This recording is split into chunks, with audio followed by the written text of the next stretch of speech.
Hello दोस्तों, स्वागत है आप सबका आपके अपने channel film education and knowledge में। आज हम बात करेंगे इंटायर फिल्म क्रू की हर डिपार्टमेंट के बारे में मैं बताऊंगा आपको। उसके अलावा उनकी रिस्पॉन्सिबिलिटीज़ क्या होती हैं, उनकी सैलरीज़ क्या होती हैं, सारा डिटेल इस वीडियो में आपको मिलेगा। वीडियो शुरू करने से पहले छोटी छोटी बातें मैं बता दूं, क्योंकि मुझे मेल आते रहते हैं। कुछ लोग कंटेंट सभी को पसंद आ रहा है, बट लोगों का कहना है कि कहीं पर आपकी आवाज़ प्रॉपर नहीं है, कहीं पे वीडियो की क्वालिटी उतनी अच्छी नहीं है। तो ये सारी चीज़ें मैं मानता हूँ और ये सारी चीज़ें हैं, बट इस पर मैं बहुत ज़्यादा मेहनत नहीं कर पा रहा हूँ अभी इनिशियल स्टेज पे। धीरे धीरे अभी मैंने नया स्टार्ट किया, धीरे धीरे आपको सारी चीज़ें इम्प्रूव मिलेंगी, लेकिन अभी थोड़ा सा आपको कंटेंट को बेस रख कर देखना पड़ेगा। और हम मेरा टारगेट भी वही है, कंटेंट आपको अच्छा मिलेगा। और क्योंकि अभी मेरे पास उतना टाइम भी नहीं है, और फाइनेंशियली मुझे अगर कुछ दिखता है फ्यूचर इसमें इन्वेस्टमेंट का, तो मैं 100% करूँगा। इनिशियल स्टेज पे अभी नहीं हो सकता, दोनों तरह से नहीं हो सकता। ना मेरे पास टाइम है और मुझे पता भी नहीं है कितना वर्कफुल है, क्योंकि मुझे तो अच्छा लग रहा है, मैं मुझे ऐसा लगता है कि मैं सही नॉलेज दे रहा हूँ, बट वो कितना काम का है आपके, वो जब आपके रिवर्ट आएंगे, जब आपका इंटरेस्ट आएगा तो मुझे पता चलेगा। तो एनीवे ये तो बात हो गई बेसिक बातें जो हर वीडियो में मैं बोल देता हूँ, क्योंकि अभी क्या हो गया है कि मुझे मेल आ जाते हैं, कुछ लोग जो देखते हैं वो मुझे कंप्लेन कर देते हैं, तो मैं उनको मेल पर भी रिस्पॉन्स करता हूँ और यहाँ पर भी बोल देता हूँ, जिससे अगर कोई नया व्यूअर जुड़ता है वीडियो के साथ तो वो समझ पाए। आते हैं हमारे आज के वीडियो के कंटेंट पे। तो मैं मेन जो सबसे जो डिपार्टमेंट लोअर से हायर, हायर मतलब रिस्पॉन्सिबिलिटी के बेस पे, लोअर और हायर कोई नहीं होता, कोई जॉब छोटा नहीं होता, कोई जॉब बड़ा नहीं होता, और मैं बहुत स्ट्रांगली मानता हूँ इस बात को। तो जो रिस्पॉन्सिबिलिटीज़ हैं उसके बेस पे मैं जाता हूँ। तो सबसे पहले आता है स्पॉट बॉय। स्पॉट बॉय बहुत प्रकार के होते हैं। पहले तो इनके काम क्या होते हैं वो मैं बता देता हूँ। इनका काम होता है यूनिट को प्रॉपरली, जो उनकी बेसिक चीज़ें हैं, चाय पानी नाश्ता, वो सब टाइम पर प्रोवाइड करना। फूड टाइम पर, ब्रेक जब हो रहा है तो टाइम पर सबको चीज़ें मिल जाएं। चाय का जब टाइम हो, टी ब्रेक हो, तो नाश्ते का ब्रेक हो, तो सबको सब चीज़ें टाइम पर प्रोवाइड होती रहें। तो बेसिकली चाय पानी, चाय का ध्यान रखना, पानी का ध्यान रखना, अगर बहुत ज़्यादा धूप है तो छाते का इंतज़ाम, अम्ब्रेलास का इंतज़ाम, वो सब वो करते हैं। और इसमें बहुत सारे डिपार्टमेंट होते हैं, बहुत सारे ये स्पॉट बॉय में बहुत सारे अलग अलग लोग होते हैं। एक होता है जो चाय बनाता है, उसका अलग से एक जगह होती है जहाँ पे वो चाय मंगाता है। एक होता है जो सेट पे रहता है, अगर किसी को कोई ज़रूरत है तो वो उन्हें आवाज़ देता है कि स्पॉट दादा मुझे पानी चाहिए, स्पॉट दादा मेरे लिए चाय लेकर आओ, या मैगी लेकर आओ। या एक तो दूसरा ये हो गया जो सेट पे रहता है। दो लोग, अगर बड़ा प्रोडक्शन हाउस है तो दो लोग सेट पर, बड़ा शो है, बड़ा प्रोजेक्ट है तो 2 से 3 लोग भी सेट पे रहते हैं। एक वहाँ रहता है। उसके अलावा एक मेकअप रूम के पास भी एक स्पॉट बॉय रहता है, जिसका काम आर्टिस्टों को हैंडल करना होता है। आर्टिस्ट आते हैं अपनी गाड़ी से, तो उनका बहुत सारा सामान होता है, जो मेकअप का सामान होता है, उनके कॉस्ट्यूम्स होते हैं, और भी बहुत सारी चीज़ें होती हैं, तो वो उनकी गाड़ी से जाके पिक करके उनके मेकअप रूम में रखते हैं। और वहीं बाहर ही सारे मेकअप रूम 1 बाय 1 एक साथ ही होते हैं, तो वहीं रहते हैं, उसी के आसपास बैठे रहते हैं। जब उनको किसी को कुछ ज़रूरत होती है तो उनको आवाज़ देते हैं, वो जाके उनकी सारी चीज़ें करते हैं। इसके अलावा कुछ होते हैं जो शॉपिंग करने जाते हैं। अगर सीन में कोई चीज़ लगने वाली है, या रोज़ का जो डेली जो रिक्वायरमेंट्स होती हैं, बिस्किट्स, चाय बनाने के लिए दूध और बाकी चीज़ें, मैगी है, और भी अगर और भी बहुत सारी चीज़ें, जितनी भी आपकी स्नैक्स वगैरह होते हैं, वो सारी चीज़ें वो जाके परचेज़ करते हैं। इसके अलावा शूट में जो लगने वाली चीज़ें होती हैं, अगर सीन में फ्लावर्स की ज़रूरत है या किसी भी रिक्वायरमेंट की ज़रूरत है, तो वो जाके स्पॉट बॉय को वो रिक्वायरमेंट दी जाती है। मोस्टली वही परचेज़ करते हैं। अगर कोई बड़ी रिक्वायरमेंट है जिसमें कुछ क्रिएटिव इन्वॉल्व होने की ज़रूरत है, तो कभी कभी क्रिएटिव डायरेक्टर जाते हैं और आर्ट डायरेक्टर जाते हैं उसको परचेज़ करने के लिए। तो करीब एक नॉर्मल प्रोजेक्ट में 4 से 5 स्पॉट बॉय होते हैं। और इसके अलावा आपको एक लोकेशन से अगर दूसरी जगह जाना है, तो जो पेटीज़ होती हैं सारी प्रॉपर्टी की, कॉस्ट्यूम्स की पेटी होती हैं, आर्ट्स की पेटीज़ होती हैं, स्पॉट की पेटी होती हैं, डायरेक्शन की पेटीज़ होती हैं, उन सबको लोड करना अनलोड करना वो भी इनका काम होता है। और आई थिंक सब बोल दिया मैंने। तो ये इनके बेसिक काम होते हैं। तो 4 से 5 स्पॉट वाइज होते हैं। लोडिंग अनलोडिंग का भी काम इन्हीं का होता है। एक लोकेशन से दूसरी जगह शिफ्ट जब होती है तो सारी चीज़ें ये करते हैं। इसके अलावा अगर बहुत ज़्यादा गर्मी है तो फ़ैन वैन भी कई बार यही लोग हैंडल करते हैं। और कई बार फ़ैन अटेंडेंट अलग से बुलाए जाते हैं। वो डिपेंड करता है प्रोजेक्ट कितना बड़ा है कितना छोटा है। इनकी सैलरी प्रोजेक्ट किस प्रोडक्शन हाउस के लिए बन रहा है, किस चैनल के लिए बन रहा है, कितना बड़ा है, उस पर डिपेंड करता है मोस्टली। इनकी सैलरी 800 रुपये 800 पर डे से लेके 1500 पर डे तक होती है। जो इंचार्ज होता है इनका एक इंचार्ज भी होता है जिसकी सैलरी 500 रुपये या 200 रुपये ज़्यादा होती है, तो उसकी 1700 से 2000 तक होती है। और अगर किसी स्पॉट बॉय की सैलरी 1200 है 800 रुपये पर डे है तो जो उसका इंचार्ज होगा उसका 1200 रुपये पर डे होगा। तो इस तरह से थोड़ा सा डिफरेंस होता है। इंचार्ज ही आपको करता है, सब सिलेक्शन इंचार्ज अपने अंडर लेके आता है। और सॉरी आज बारिश ज़्यादा हो रही तो ये मक्खियाँ आपको दिख रही होंगी। तो इंचार्ज ही सब करता है, स्टाफ इंचार्ज डिसाइड करता है, उसको आप हायर करते हो, वो बाकी लोगों को लेकर आता है। मेरे हिसाब से ऐसा कोई वीडियो तो नहीं देख रहा होगा जिसको स्पॉट बॉय बनना है।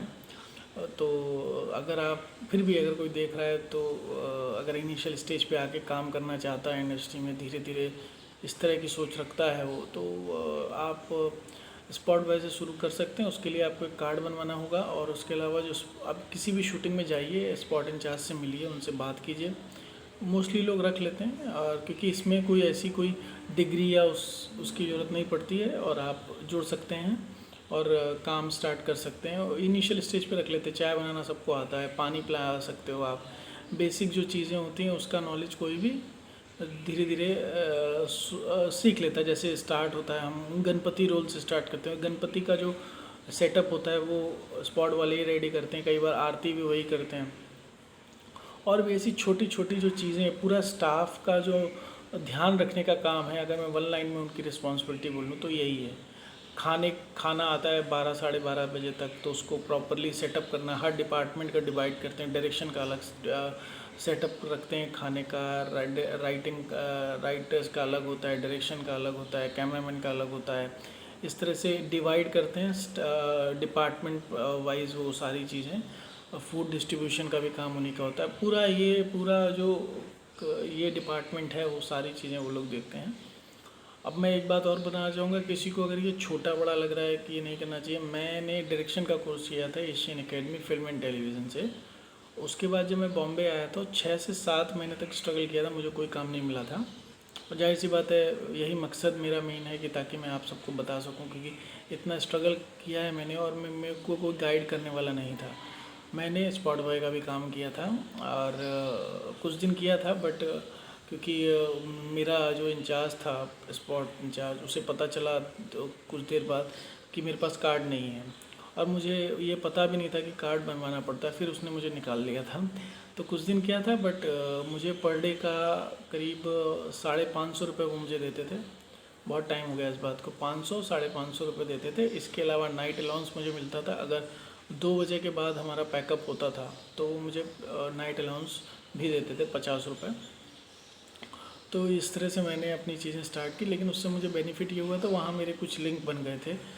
मैं स्क्रिप्ट पढ़ता रहता था जो आती थी डायरेक्शन वालों से मांग कर। उनको जितने भी डायरेक्शन वाले थे सबको प्राइवेटली मैंने अपने रिज्यूमे दे दिए थे कि भैया मैं डायरेक्शन करने आया हूँ, काम नहीं मिल रहा है इसलिए कर रहा हूँ, आप प्लीज़ इसको देखिए, कहीं हो तो प्लीज़ मुझे रेकमेंड कीजिए। तो ये इस तरह से आप अपना सर्कल भी बना सकते हो।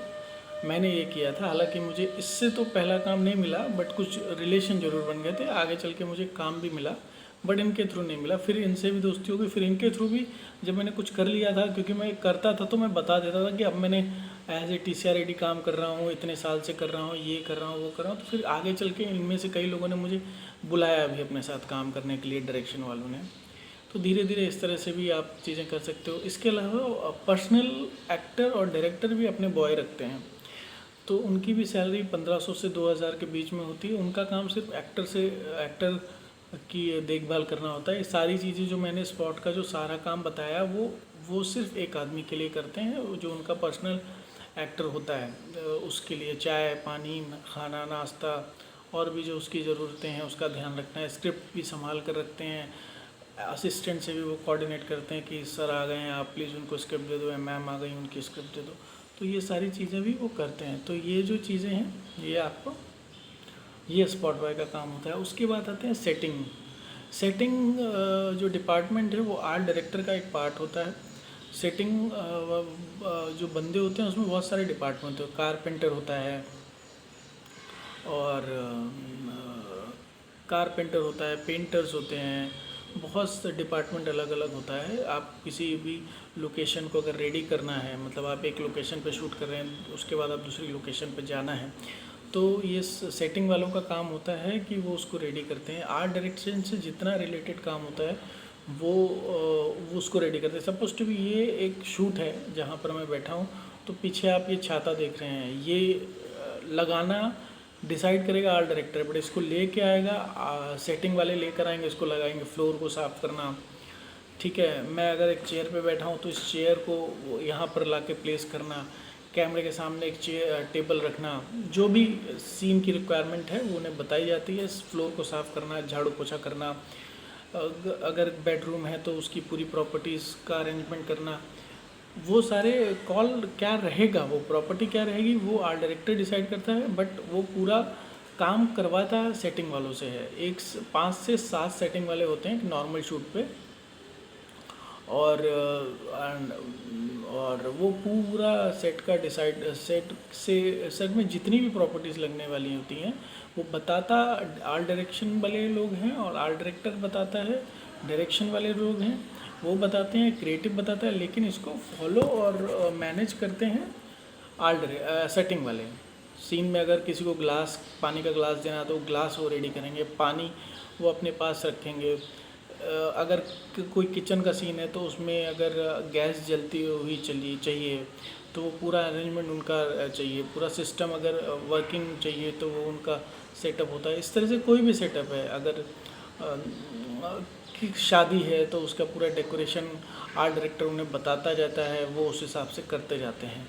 तो सेटिंग का बेसिकली काम आर्ट डायरेक्शन से रिलेटेड होता है। पूरा सेट को जो लुक दिया जाता है उसका जो इनिशियल काम होता है वो ये सेटिंग वाले करते हैं, छोटी से लेके बड़ी चीज़ तक करवाता आर्ट डायरेक्टर है उनसे। तो आर्ट डिपार्टमेंट का ये पार्ट होते हैं। इसके अलावा आर्ट डायरेक्टर होता है और डबल एडी होता है।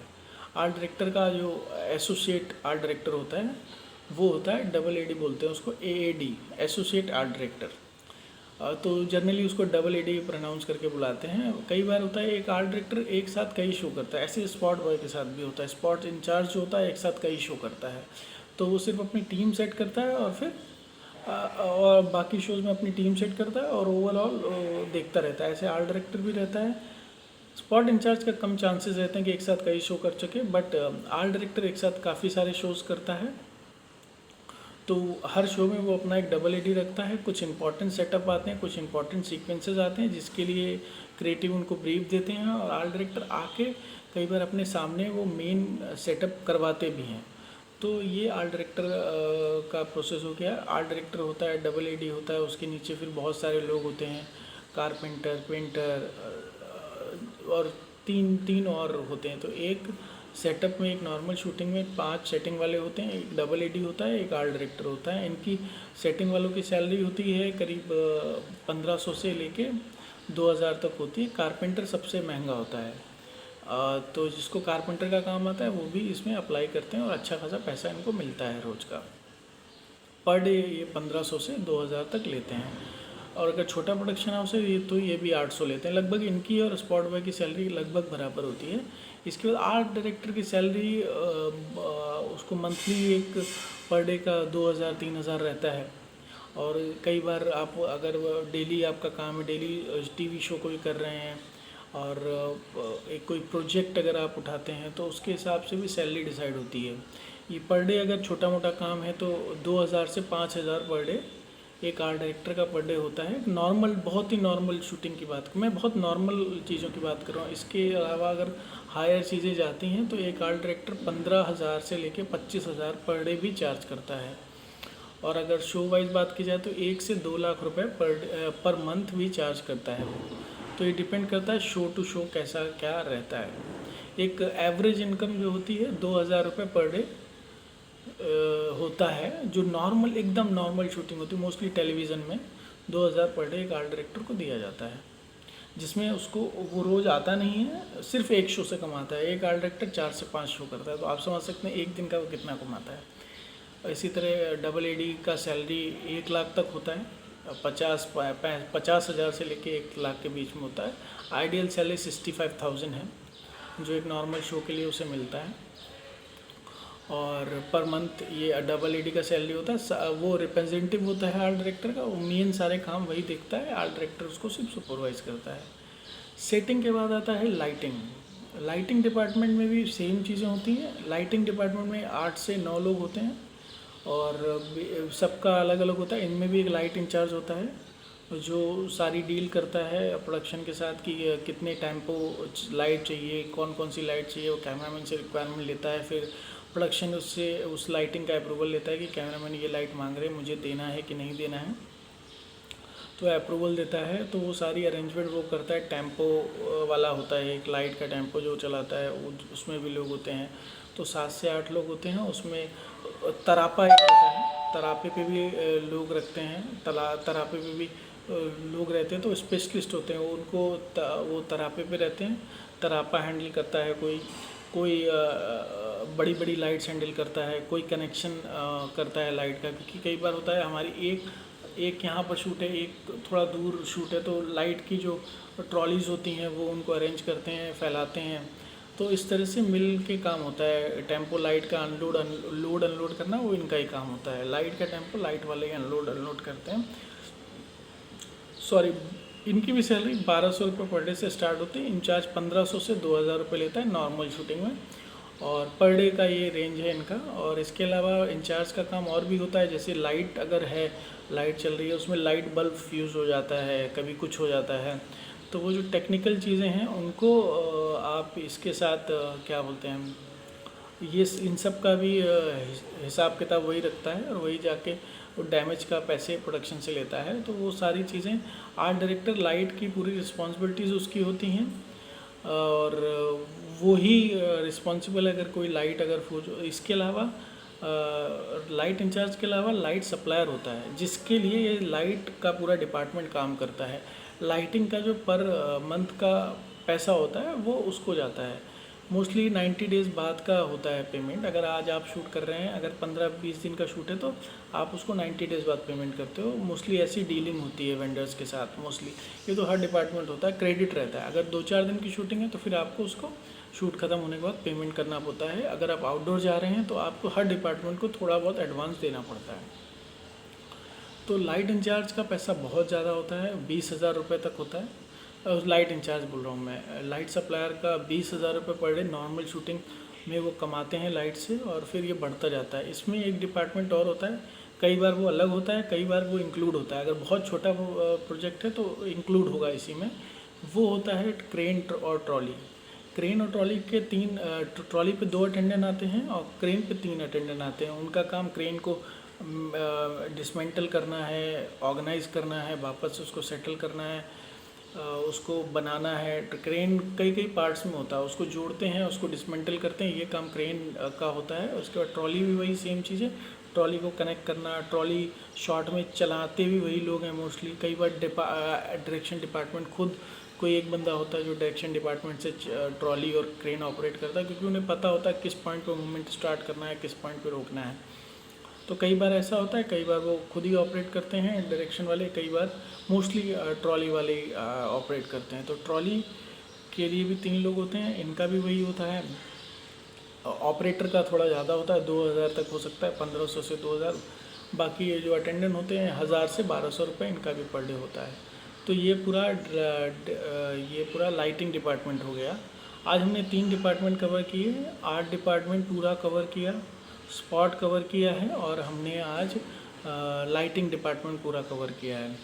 तो बाकी क्योंकि 20 मिनट के आसपास का वीडियो हो गया है तो आज का वीडियो इतना ही रखते हैं। नेक्स्ट इसका मैं पार्ट बनाऊंगा तो आगे भी हम इस डिपार्टमेंट के बारे में बात करेंगे। तब तक के लिए अपना ख्याल रखिए और देखते रहिए मेरा channel. Thank you very much.